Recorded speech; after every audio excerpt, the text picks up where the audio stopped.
Patris et Filii et Spiritus Sancti. Amen.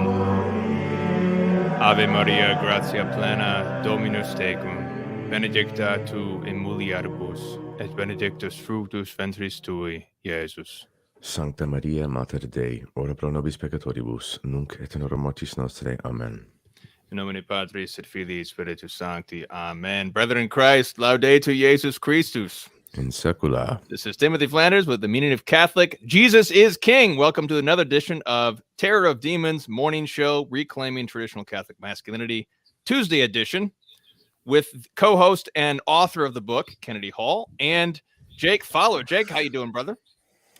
Pretty well, guys. It's How's Central Time?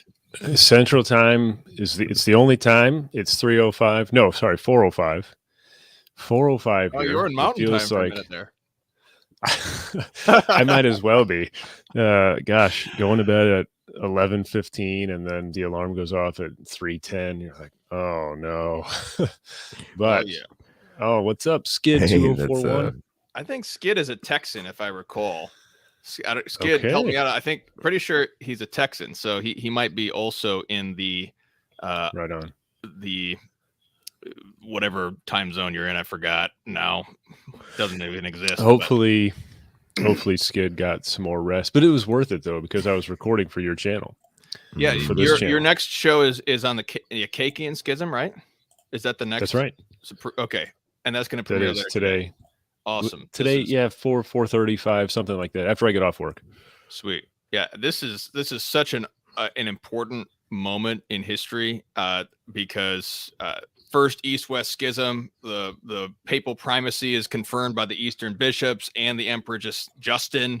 Also, the Two Swords Doctrine comes out. There's so many things to go into. You probably don't have enough time. You want to give anybody a teaser for the Akakian Schism? Oh, golly. Well, we've got all kinds of people dying, and then people take their place, and they try to compromise. You know, it's sort of like we've heard this before. After a council, there are these two parties, and they can't get their act together, and then they want to compromise, but some people don't want to do that. Now, let's just say that everything that we're living through now, we've been there. So it's not a cause for way more bloodshed that we know of, you know. Yeah, I remember, I don't want to give away.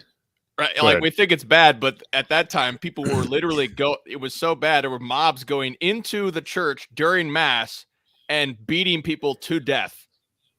Right, it's like you wouldn't even let your bishop enter the city, and he had to bring soldiers with him. You could imagine, like our guy here, Archbishop Rosansky. Imagine when he came from Baltimore, he had to bring a bunch of guys with M4s just to get into his own cathedral. It's like we can't even fathom how violent and heroic at some points.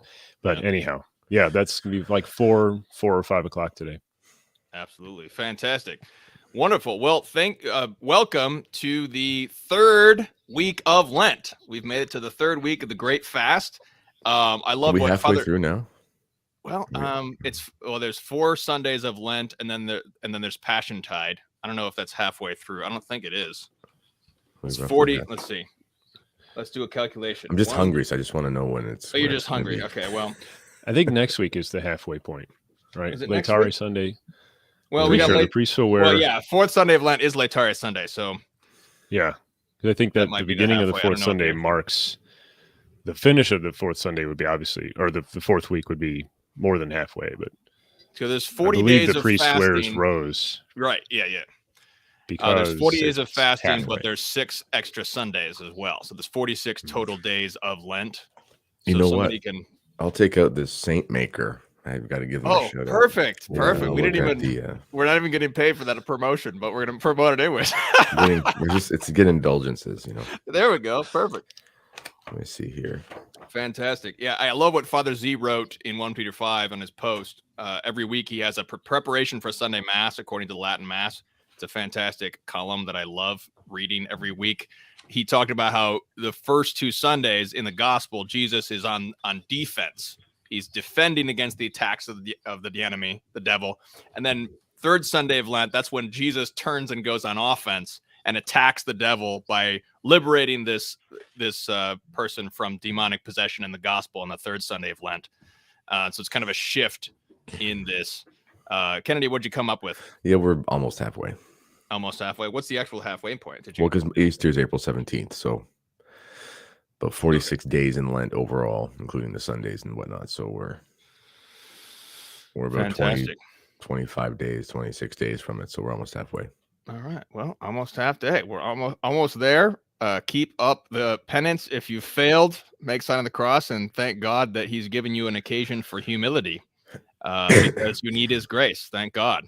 Thank God for that. Make sign of the cross, get back up again, and return with zeal to the penance marked out for you. So we have this week on Meaning of Catholic, we have a very important topic, the demonology of geopolitics.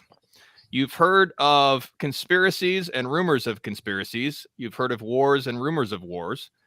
Well, there's an old battle that's already been waging since Our Lady was prophesied in Genesis 3, and that's the demonology of geopolitics.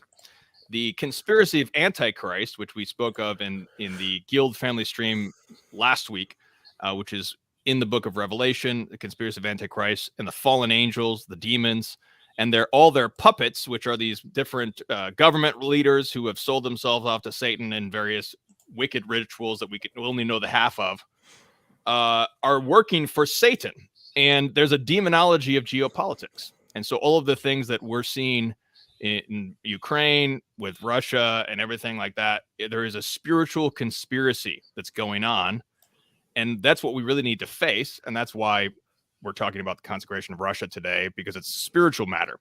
So this show, you can access this right now if you want to become a guild member, patreon.com/meaningofcatholic. It's with my good friend Peter Gimley of Vendée Radio. So we had a great discussion about that. That's accessible now. You can also donate, or if you can't afford to be a guild member, just reach out to me and we can give you access or figure something out for you. meaningofcatholic.com/contact. So demonology of geopolitics is available now, but we also have a new, a lot of great commentary coming out of the Kennedy Report, which is an old YouTube channel. I don't know when you started that, Kennedy. Was because you're using the Fatima Center videos, I think. Well, so I did a show for the Fatima Center, and then I just don't work for them anymore. But I wanted to keep doing the show, so I started doing that again. So there was some of the shows that we did that I thought were pertinent for now, because we did one about Father Amorth, and he was saying that he was certain that this consecration had not taken place, and etc. And he was the Vatican exorcist, or chief exorcist of Rome, for those who were wondering who he is. So I thought, okay, we should probably bring that back up because that's kind of important, right? It's on everybody's mind. And then just started doing my own commentary again, and so that's up and running. Yeah, check it out. It's really great. You've got about 6 or 7 videos on current affairs. It's great. I've been listening to it just this morning. So I'm going to put the link in the chat. So go check out, subscribe to the Kennedy Report. Get more of Kennedy in your life. More than once a week at Meaning of Catholic. More beer. Everybody needs more beer in their life. It's funny. I called Eric Salmon yesterday. Is that an insult for me? There is some that is too spicy for YouTube. I did an interview with Father Isaac. If you guys remember him, he's the sort of famous, I don't know if that's the right term. Everybody's favorite New Yorker priest, right? Yeah, well-known Franciscan Friars of the Immaculate, traditional Franciscan, and we did some questions, and so that's going to be up on the website. If you go to thekennedyreport.com, we've got an actual website going. Oh, sweet. And some of the stuff you can't put on YouTube, right? So fantastic. Yeah. Great. All right. Well, let's get into our topic. What will the triumph of the Immaculate Heart look like? Kennedy, you already had some comments on the Kennedy Report on this. Where do you want to go with this topic? Okay, well, so 2 things. This is a bugaboo or a pet issue of mine that I wanted to just touch on. I think this is a way of having the conversation for the next 45 minutes to an hour. Is I wanted to talk about the topic of how do we understand private revelations, and then how can we actually understand those with relation to Fatima. So private revelation, and before I continue here, as with all things, when we're trying to, let's say, critique a mode of thinking or conversation within the let's call it traditional movement.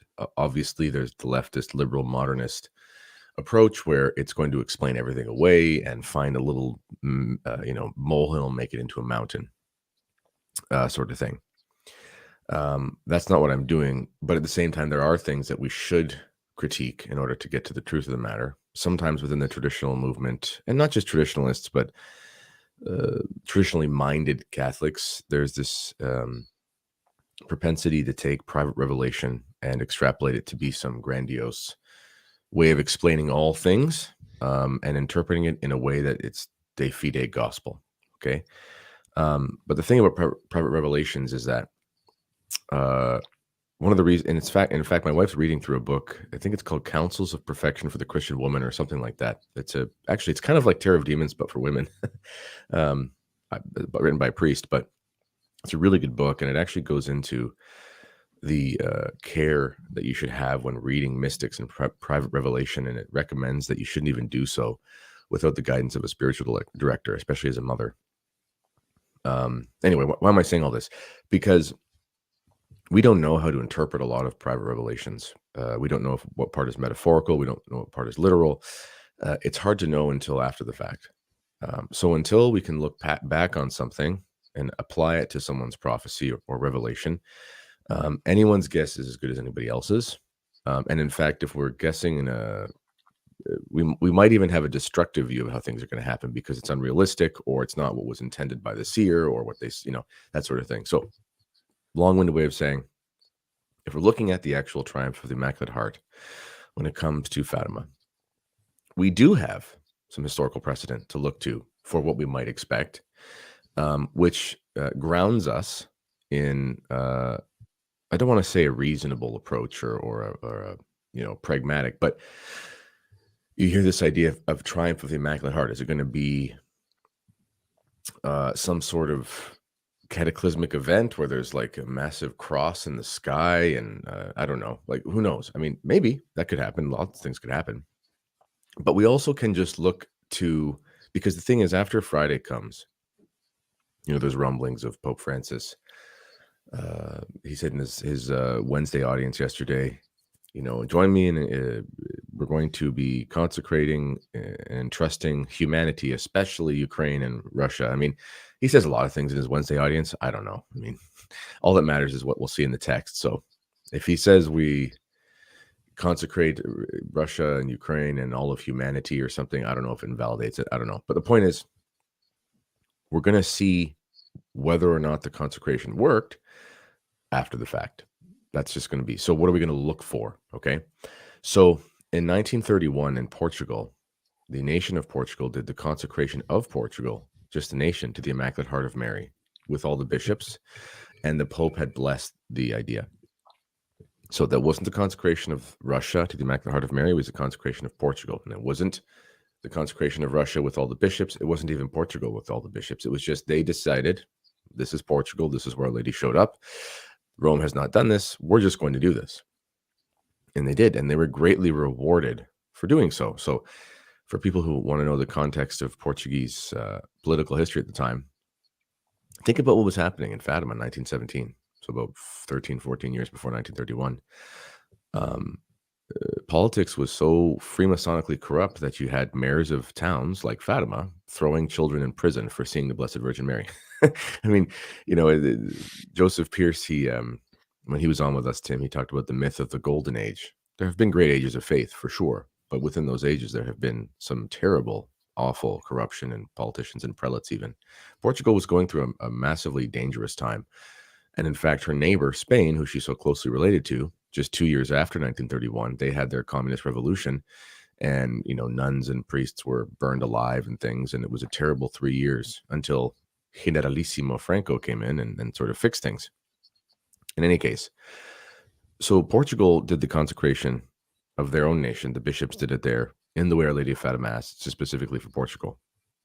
But 7-8 months later, in comes a man named Antonio Salazar, who, for my mind, it might be the best Catholic. Him and Maurice Duplessis from Quebec in the 1940s, 50s, and 60s. But I think some might add in Dolphus too. I think. Yes. Well, he didn't get all the way through. He didn't make it. True. He got assassinated before he could do anything. But anyway, sorry. But the reason why I think Salazar was so great, even compared to Franco and others, is because he became the leader of Portugal for about 30 years. And in that 30 years, and this was a radical turnaround. I mean, we're talking about a nation that was dealing with potential massive communist uprising, throwing children in jail for seeing the Virgin Mary, Freemasons in power. If you read the original book about Fatima, written by Walsh, you read about how the fact that, they couldn't even get priests to all the parishes out in the country. I mean, thinking Portugal, they should have an abundance of priests. They had a vocations crisis, Anyway, it was not a good time. And there was a corruption of morals coming in. The sexual revolution was creeping its way in its own way there. And but within about 7-8 months, the country started to radically change, but in ways that were miraculous, yet in a sense visible or practical. It started off with a great Catholic leader who himself actually used the quote unquote democratic process and peacefully came to power. You had a restoration of the economic system that was inspired by Christian ideals. You had rights of Christ the King recognized in the government. You had Catholic Action, which was a massive youth movement, legitimate youth movement, not some wacky youth group, but basically training young people to be great soldiers of Christ and so forth. And that became the most important and popular thing to do amongst kids. You had a Catholic golden age for real in Portugal for about 35 years. The only reason it started to fade was after the Second Vatican Council, and that's a whole other story. But again, this was not what Our Lady asked for. This was just one nation giving the old college try to do the best that Our Lady asked for. So on Friday, if the Pope says Russia, and the bishops, we'll talk maybe about, do they actually all have to do it or not, or is a majority good enough? But on Friday, assuming things go as close enough to plan as possible, what would it look like with the Triumph of the Immaculate Heart? Well, you might be surprised, but you may actually see nations like Canada where you would never think in a million years you could have a restoration of Catholic governance or anything, and it might actually happen, and it might happen very quickly. So could it be some miraculous apparitions from the sky, and I don't know, the Virgin Mary shows on a mountaintop or something? Cool, it could be. Sure. But we look to Portugal and we see it actually happened very practically, and it was a change in the structures of society animated by the gospel. So that's what it might look like. Yeah, and in a real way, you could say it was very organic. Yes, because it seemed to come from the bottom, even though in hindsight we would say, well, this is clearly a grace, that these folks responded to. So let me ask you this: do you think that Saturday we should expect a change? You could. I mean, what I mean by that is, I'm sure if you were if you were paying attention in Portugal in 1931, and you were somebody who was really into Fatima and thinking, okay, we've got all this, like maybe Saturday you go to a daily mass. I guess you don't do sermons in the old mass on low masses, but normally speaking. So I don't know, let's say Sunday then. We're at church and like Father so-and-so who's been preaching chicken soup for the soul. I mean, all of a sudden he's like talking about, Easter's coming. We've never talked about the 4 last things. And you're like, who are you, Father? You're talking about purgatory and judgment and stuff. And who knows? I mean, I don't know. On the one hand, it's like all at once, but at the same time, the steps happen. So I don't know. We'll see. Yeah, it's sort of like sorry, go on. No, just gonna say it's sort of like the biblical already and not yet. Like it's there, exactly, but not yet.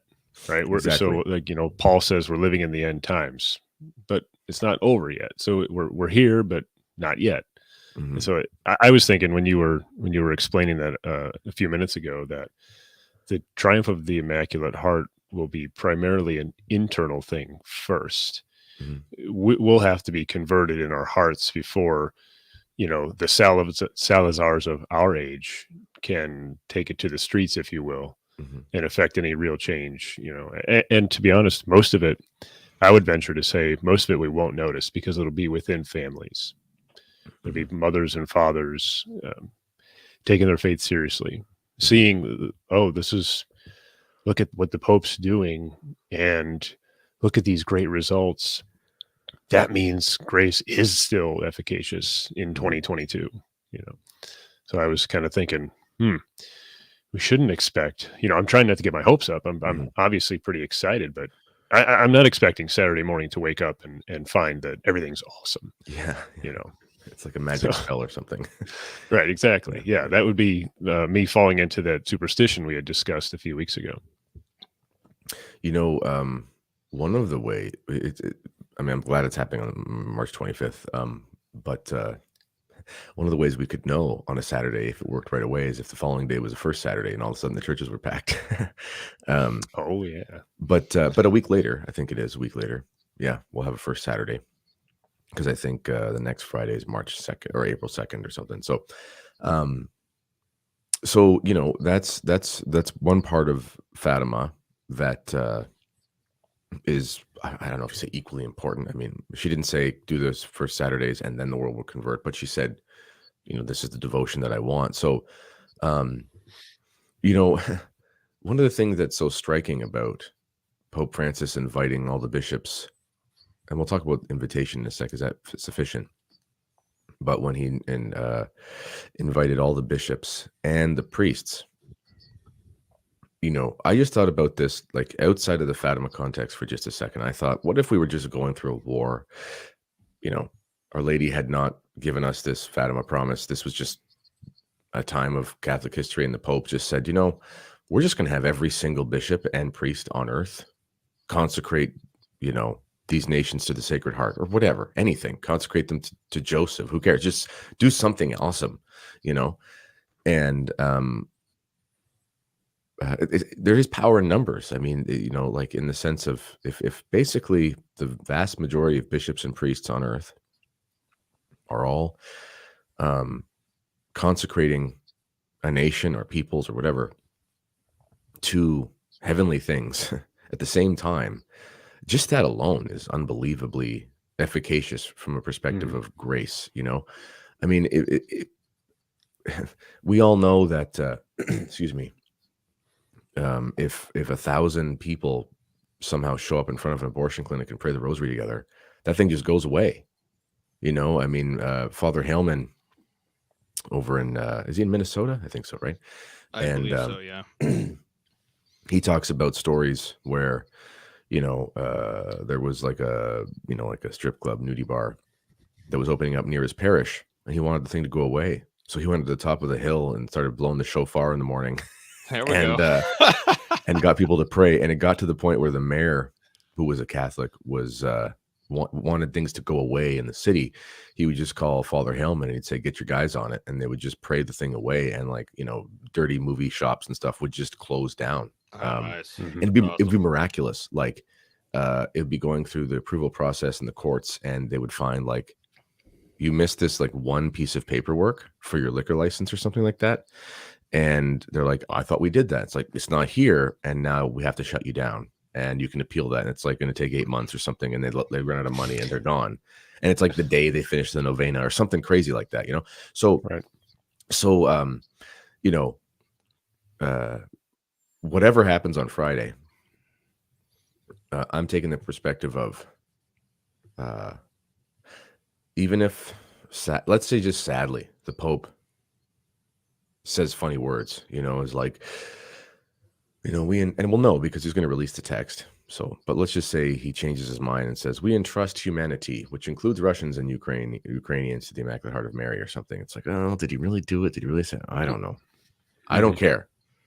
Everyone needs to start going to First Saturday. I'm actually putting together a rosary, an audio rosary, using, I don't know if you guys know the book, Blessed Be God. It's this wonderful. Wait. Oh, the prayer book? Yeah. I love that thing. It's my favorite. This and the Christian warfare book are so good. if you had 2 books and you're like, I'm going to go on a desert island and I have to become holy, just bring those 2 books. And like, it's got the mass, it's got the prayers and gospel reading stuff. Anyway. It's traditional American Catholic prayer book. Imprimatur is like 1950 or something, but it's very good. Published by PCP Press, I love that publisher. It's really good. Christian press, yeah. And it's got traditional meditations on each decade. Anyway, I'm making this rosary. I'm going to put up on my YouTube channel. Using my audio, I've learned all these audiobook skills. Because it's like everyone needs to start praying the whole rosary every day. All three mysteries, sets of mysteries. The easiest way to do that is if you have a nice recording to throw on in your car or in your iPod or whatever and pray along with it. My point is whatever happens on Friday, we will know this thing is taking root if the devotion that Our Lady asked for starts to grow. If because she said it would be late. She said it would be late, and in some ways it would be late, too late in a way, but at the same time, her Immaculate Heart would triumph. So we need to be motivated by this to take Marian devotion extremely seriously and to spread that far and wide. If that starts to happen, then I think, even if the Pope messes up and says something silly, but Marian devotion take root, okay, let's just keep hammering that Marian devotion, and then the real one will happen soon enough. Either way, we can get something effective out of this that leads to the triumph, is what I'm saying. I really like what you're saying, Kennedy, because it's easy for us to blame the Pope. We can go back to Pius XI, in fairness, and we can blame Pius XI first of all for basically causing World War II by failing to consecrate Russia and all this. But we have our own responsibility, and whether or not the Pope does it or not, we could pray for him, and ultimately that's his own prerogative, his responsibility. That's his own particular judgment. And I think that there is this father wound that we all have in some way or another. And it's easy to just hate our father. Like the DRE at my parish, I love what he said. He said, we can criticize Pope Francis, but we shouldn't harden our hearts towards our father. And I think that a lot of people have just hardened their hearts because you're wounded by the father wound. I get it. We're all wounded like that. But we need to take responsibility for what we can take responsibility for, which is doing our own penance and doing what Our Lady said. I was just trying to look up the actual, when Our Lady actually asks for the consecration in 1929. I was just trying to find that because I believe she says consecration of Russia and reparations at the same time. But I know the message or the exhortation of Our Lady is both things. First Saturday's daily rosary and the consecration of Russia. Everybody's got a role to play, and we have our own. Yeah, that's true. And and so let's move. Let's discuss now, because I'm writing this article for 1 Peter 5 that I'll get you by tomorrow, Tim. And you messaged me about that. But one of the things that is unhealthy, I guess is the right word. Difficult, I don't know, not disturbing, but I don't know. Needs to be corrected, okay, in the traditionally minded movement of Catholics is a sort of cynicism. And Jordan Peterson said once, and it stuck with me, he said, cynicism is a cheap imitation of wisdom. Because here's the thing, 99% of things that happen are actually failures in life. And what I mean by that is this: use your analogy. Most restaurants do not make it past the first year. Most shots in basketball don't go in. Most shots in hockey don't score.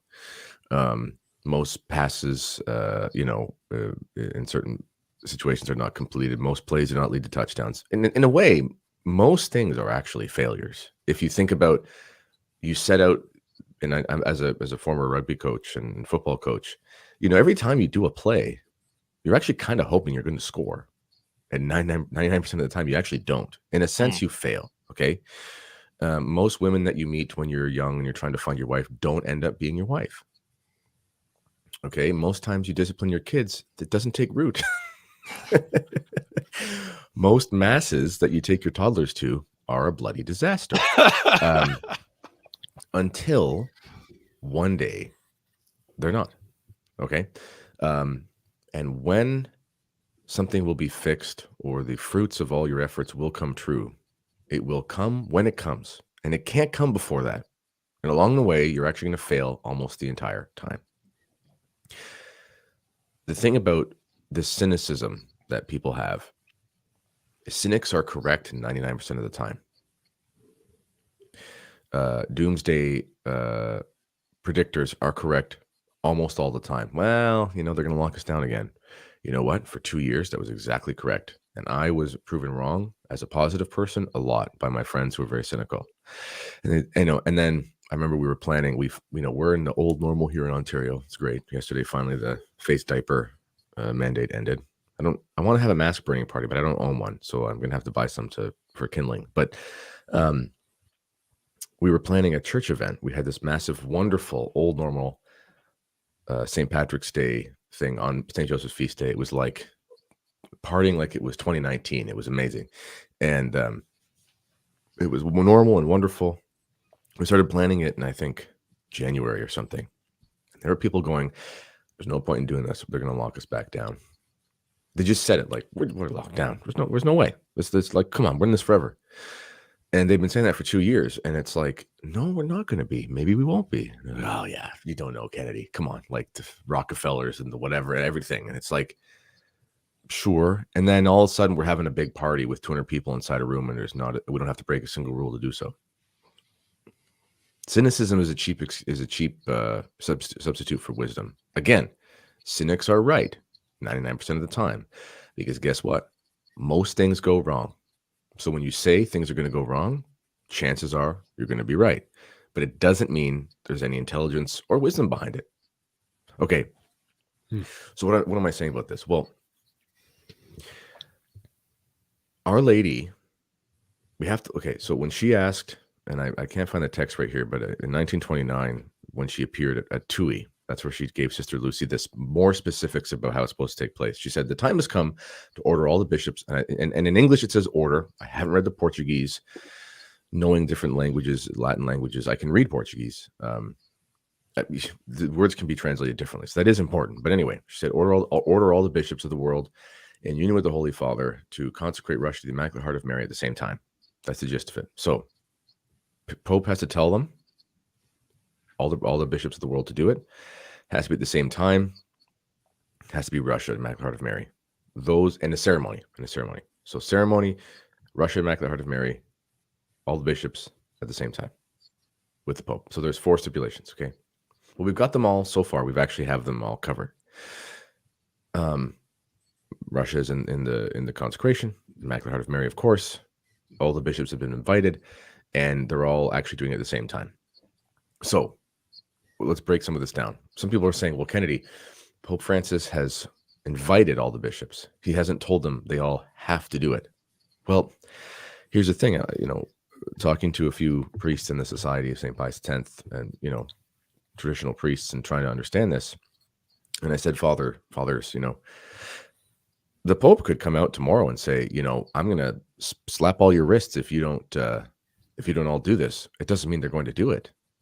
And they said, yes, Our Lady cannot command an impossibility. If she says all the bishops have to do it, they can't take away people's free will.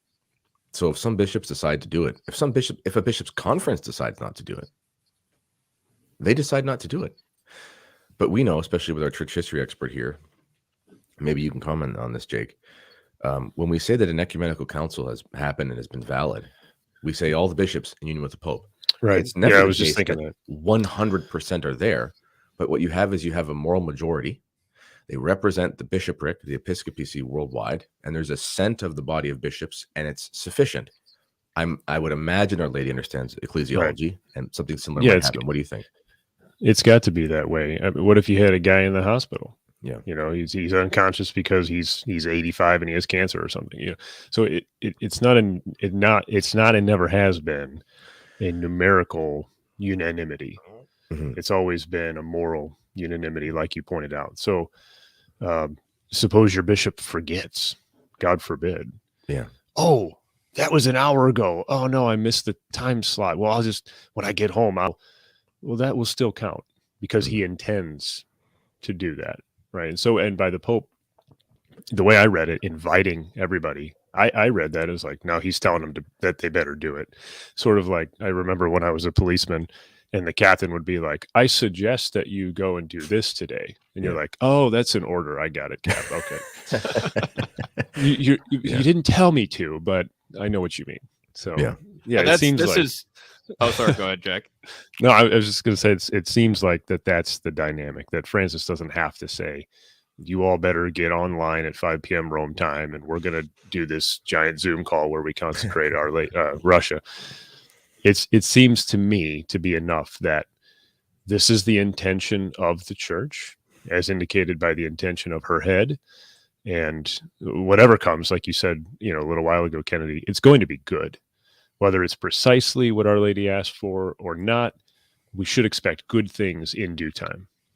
And I wanted to just, what you just said, that's exactly what Bishop Schneider said in his interview we just published at 1 Peter 5 yesterday. He says that about the ecumenical council, it's all the bishops in a moral sense, like an ecumenical council, not all the bishops in a numerical sense, because that could be impossible based on these things. But it's like the intention. And I think of St. Paul's letter to the Philippians, when he says, some preach Christ for selfish gain, and some preach Christ because of the actual gospel intention. But either way, the gospel is preached. And he's actually like happy about this, which is funny, because people could be really, like you said, cynical, Kennedy, like, well, Pope Francis doesn't really care about Fatima. He's just doing this for political reasons, all this stuff. And that could be true, potentially. But Our Lady does not actually say that your intention must be pure or perfect. She just says there must be this consecration. And in this, and I just found the text actually, when Our Lady came in 1917, so the very initial apparition during World War I, she says that there's going to be a much worse war. Our God is going to punish the world with crimes through war, hunger, persecution of the church. To prevent this wrath, I will come to ask for the consecration of Russia and the communion of reparation and the first Fridays, the first Saturdays. So it's a both and to prevent the wrath of God. So we've got our part, she's got her part, but then the time has come. This is the text in English from 1929. The time has come when God asked the Holy Father to do in union with all the bishops of the world the consecration of Russia to my Immaculate Heart, promising to save her by this means. And then Sister Lucia comments based on her answer from Jesus.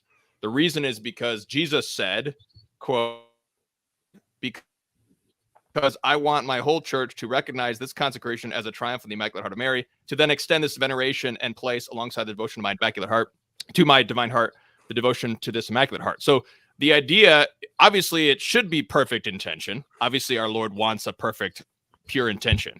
But you can see that his own intention is that it must be this public consecration so that everyone would recognize a miracle when they see it. And so even evil man could do a public consecration, which would then give glory to God nevertheless, because God brings good out of evil. And I think it's important to note also regarding the reparations that the concept of the moral unanimity would apply there too. So you don't literally need everyone going to mass on First Fridays, so long as in their will they're not opposed to the desires of our Lord and Our Lady, right? So if some layperson somewhere around the world can't make it one week, that doesn't invalidate the whole thing any more than if a bishop misses the consecration this Friday, that it would invalidate it either. Yeah, and I was just thinking about this first Saturday devotion. This is why no matter what happens on Friday, okay, we all have to promote the first Saturday devotion. And So truth be told, we've never been able to complete the first Saturday because someone always gets sick or something in our family, and we try, and then something happens, or it's mass is at 8 o'clock, and so-and-so's up all night. We missed the alarm. Like, there's always something, but in a way, it's kind of funny because it makes us perpetually go to first Saturday. It's like we can't get 5 in a row. We get 3 in a row or 4 in a row, and then we miss one because somebody's sick or something, whatever. And then, but we're going like 10 or 11 times a year, trying to get them right. And but it's my favorite. It's my absolute favorite, especially the way they do it at our chapel. It's just mass and the rosary and benediction and hymns, and it's just so beautiful. And I love going to it. And but when the lockdowns hit, the district superior at the time, Father Couture, is in France now. He was answering, what can we do? Because they were allowing everyone to receive communion in the society. Like, they were making appointments and trying to skirt the rules a little bit and get people in. It was a whole, especially this is the early lockdown, right? When it first started in 2020. And basically he said, listen, you've been doing your first Saturdays. You can't make it into church because it's physically and morally impossible, because like the government has become communist. Pray your rosary, do your meditation on the thing, say some prayers, and then at your next earliest convenience, come to confession and go to and receive the Holy Eucharist. This will suffice.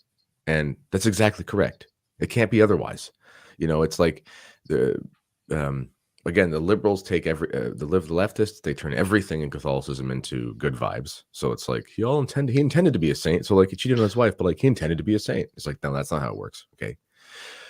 But at the same time, we can fall into another extreme where we get into like a sort of cynic, because both are legalism, right? When you're scrupulous, you're a legalist. When you're licentious, you're a legalist.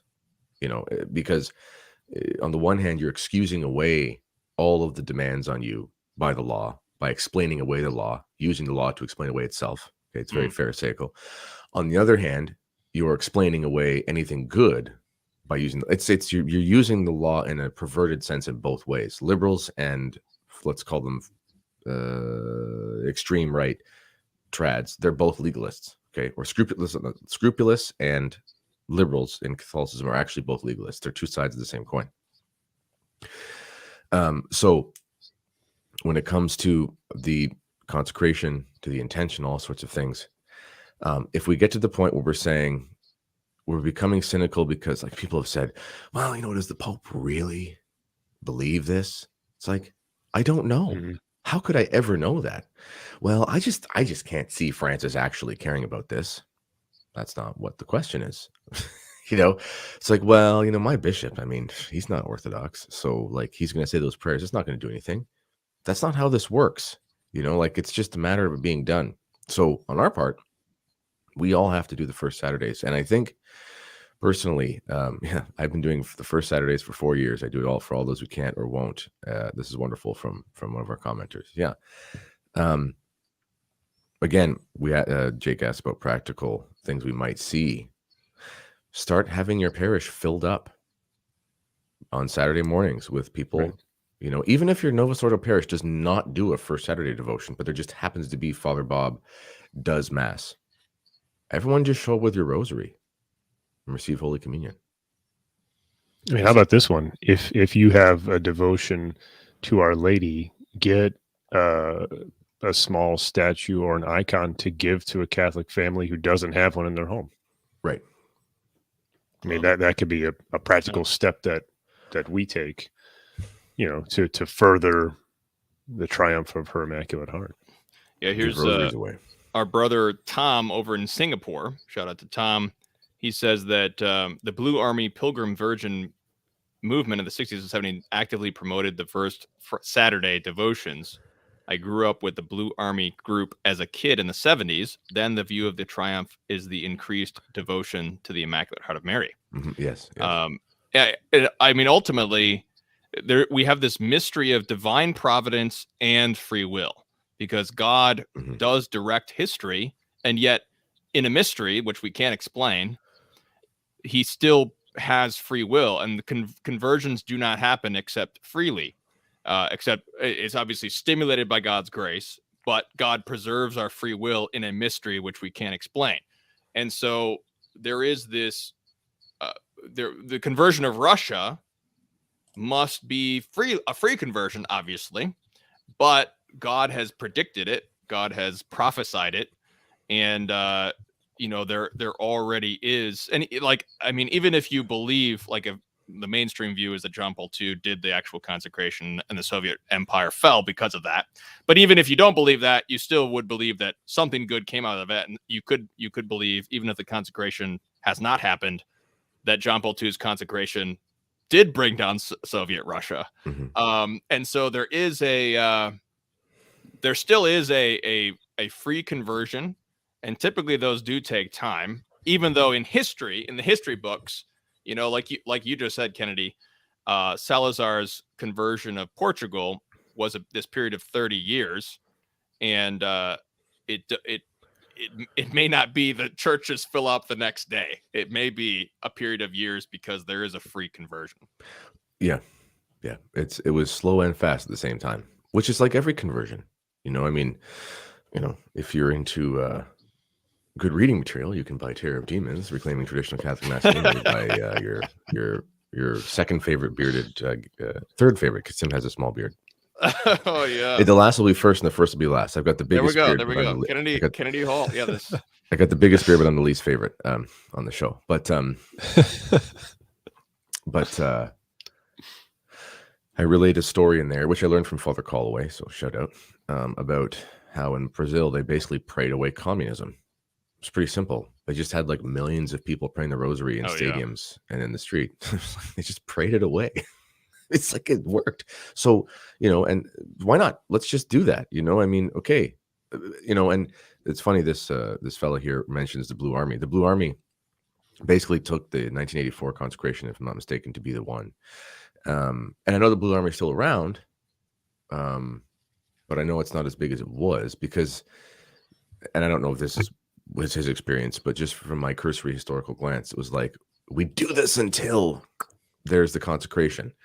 And it was almost like, viewing it only through the lens of history rather than through the lens of, as a historical event, rather than through the lens of continual conversion. Again, we have to do our part.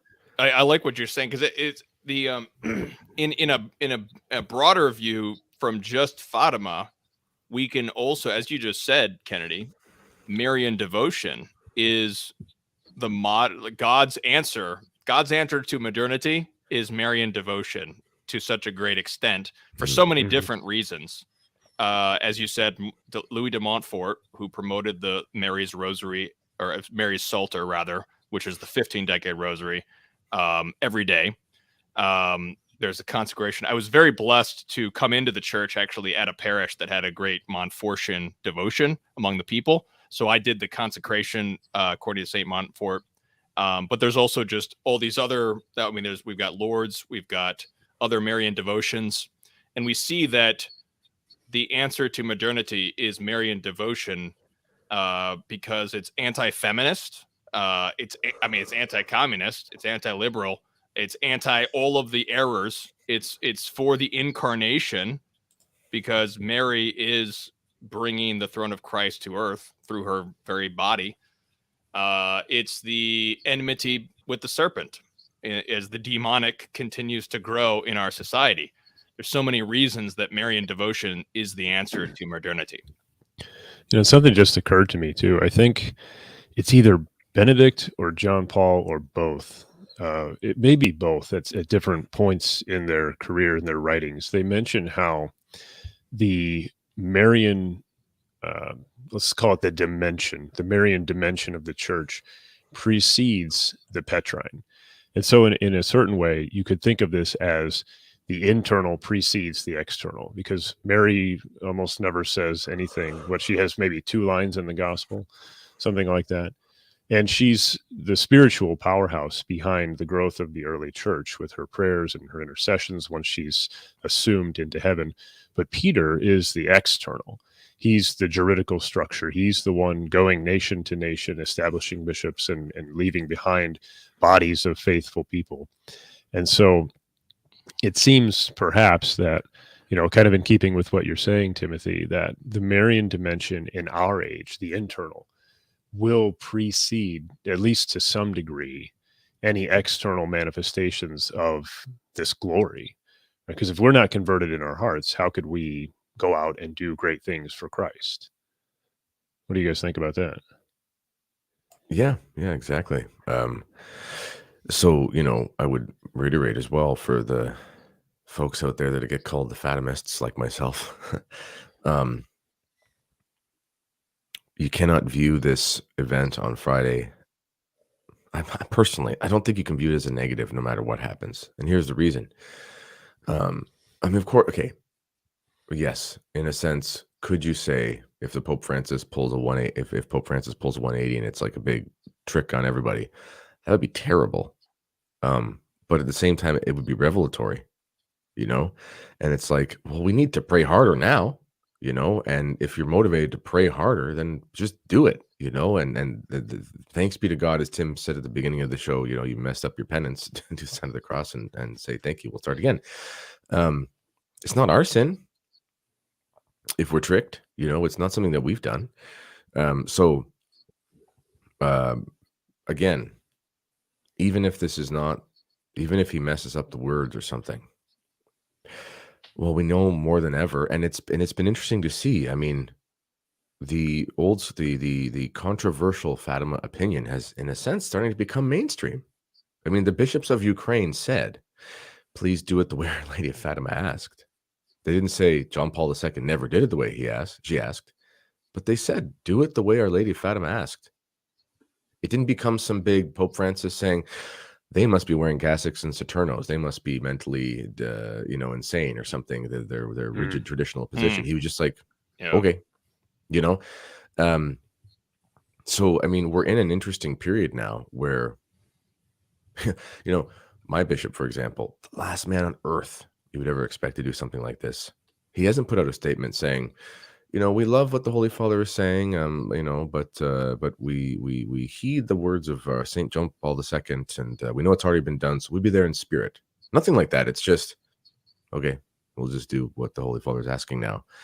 And that alone, because again, the way God works in history, in the church, a lot of the time, you can't see the precipitating moments until after the fact.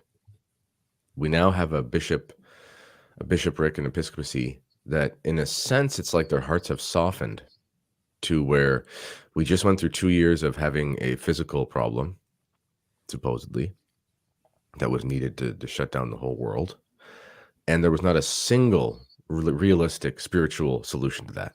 This what drives me so nuts is when they took the holy water out of the fonts, because in the old ritual, it's like, this is the prayer is like, this is against pestilence. Like, there's literally prayers for holy water to take the medicine away. Yeah. And you look in the old missals, and it's like, here's a mass for plague. They didn't do a single dang mass for a plague, and they said it was the worst plague ever, So we just saw that there was not a single spiritual solution, which is the ultimate. Anyway, we didn't see that at all. All of a sudden, they're all okay with doing that. So, and again, I'm just trying to be positive. This is a move in the direction of the softening of the hearts of those who were supposed to do it in the first place. Yeah, absolutely. And this is, I love what you're saying. This is only good can come out of this. We need to thank God for this. Father James Sharon, a Ukrainian Catholic priest over at Matt Frad's channel, he had a critique of Vigano, which I highlighted at 1 Peter 5. That was a fantastic conversation that he had. And he highlighted that the 4 horsemen of Revelation. Number 1 is pestilence. Number 2 is war, and then 3 and 4, famine, and then I'm forgetting the 4th. But what I love about this is that, as you said, and it was actually if memory serves, the mass for plague that's in the missal talks about averting the wrath of God, because the church has always understood that a plague is the wrath of God. This is where the Regina Caeli came from, when St. Gregory the Great led the procession in Rome, because it was the plague of Justinian at the time.